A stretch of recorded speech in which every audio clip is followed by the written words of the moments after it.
എന്തിനു വേണ്ടിയുള്ള ഒരു കാത്തിരിപ്പായിരുന്നു ഇത്രയും കാലം. എന്തിനായിരുന്നു എന്ന് ചോദിച്ചാൽ അറിയില്ല. എന്തിനോ വേണ്ടി. എല്ലാം ഉള്ളവന് ഒന്നുമില്ലെന്ന തോന്നൽ വരുത്തുന്ന എന്തോ ഒന്നിനായി ഒരു കാത്തിരിപ്പ്. ദൈവം എനിക്ക് നല്ല അച്ഛനമ്മമാരെ തന്നു. കാലം നല്ല ഗുരുക്കന്മാരെയും കൂട്ടുകാരെയും. ആശിച്ചതെല്ലാം ഭാഗ്യം കൊണ്ടുവന്നു. ശേഷിക്കുന്നത് എന്തെന്നറിയാൻ ഞാനോ അന്താളിച്ചു നിന്നു.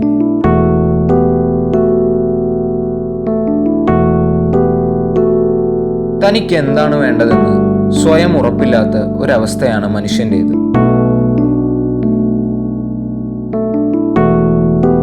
വെയിലുള്ളപ്പോൾ അവന് തോന്നും അവൻ മഴയ്ക്കായാണ് കാത്തിരിക്കുന്നതെന്ന്. ഒടുവിൽ മഴ പെയ്യുമ്പോൾ അവൻ മനസ്സിലാക്കും അവന് വേണ്ടിയിരുന്നത് വെയിൽ തന്നെയായിരുന്നു.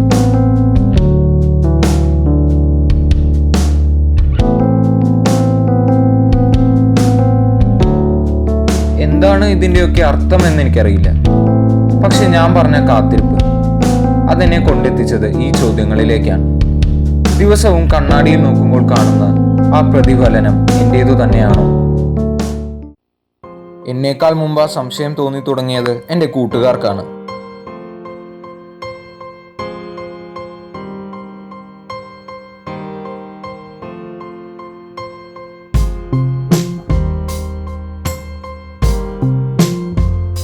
പനി പിടിപെട്ടതാണെന്ന് എനിക്ക് അവരോട് നുണ പറയാമായിരുന്നു. പക്ഷേ എന്തോ എനിക്കൊന്നും അവരെ തിരുത്താൻ തോന്നിയില്ല. അല്ലെങ്കിലും അന്നവർ പറഞ്ഞത് തീർത്തും ശരി തന്നെയല്ലേ. ഈ ചെക്കന് കാര്യമായിട്ടെന്തോ പറ്റുക തന്നെ ചെയ്തു. പിന്നീടുള്ള ഒറ്റപ്പെടലുകളിലാണ് ഞാൻ പ്രകൃതിയിലേക്ക് ഒരു ചായ്വ് പ്രകടിപ്പിക്കാൻ തുടങ്ങിയത്. പ്രകൃതിയെ കൂടുതൽ അറിയാൻ തുടങ്ങിയത്. പ്രകൃതിയുടെ ഒരംശമായി മാറാൻ തുടങ്ങിയത്.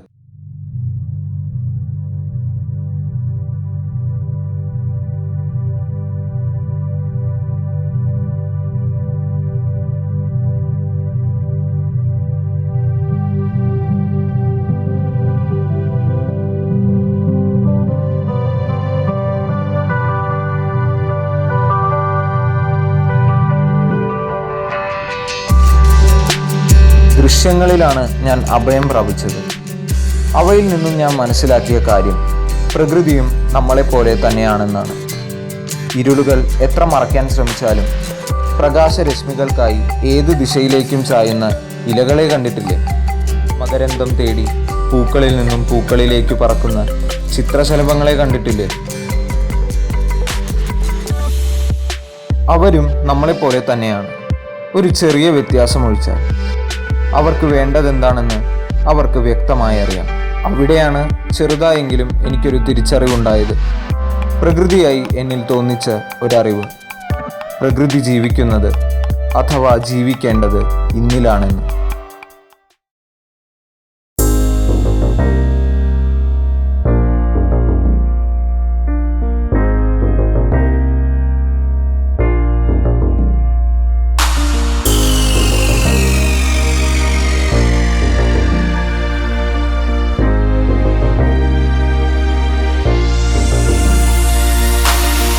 ഞാൻ പറഞ്ഞ ആ കാത്തിരിപ്പും നാളുകളുടെ അളവിൽ കൂടുതലായ സന്തോഷത്തിന് വേണ്ടിയുള്ളതായിരുന്നു.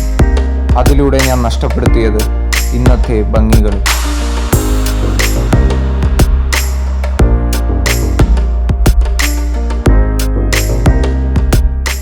ഉറപ്പില്ലാത്ത നാളുകൾക്കായി ഇന്നിനെ ബലി കൊടുക്കുന്ന അർത്ഥമില്ലാത്ത മരവിപ്പുകളെ ചവിട്ടി അകറ്റാൻ തോന്നിയ ആ നിമിഷം, അവിടെയാണ് ഞാൻ എൻ്റെ ലക്ഷ്യം എന്താണെന്ന് ഉറപ്പിച്ചത്.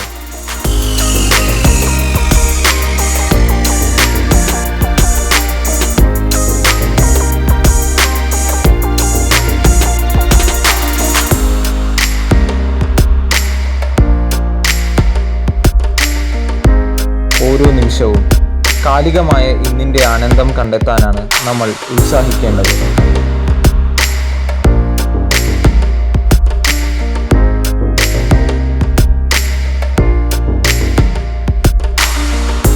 Seize the moment must be your motto. And to let the moment seize yourself must be your dream. Carpe diem, to live life as it may please.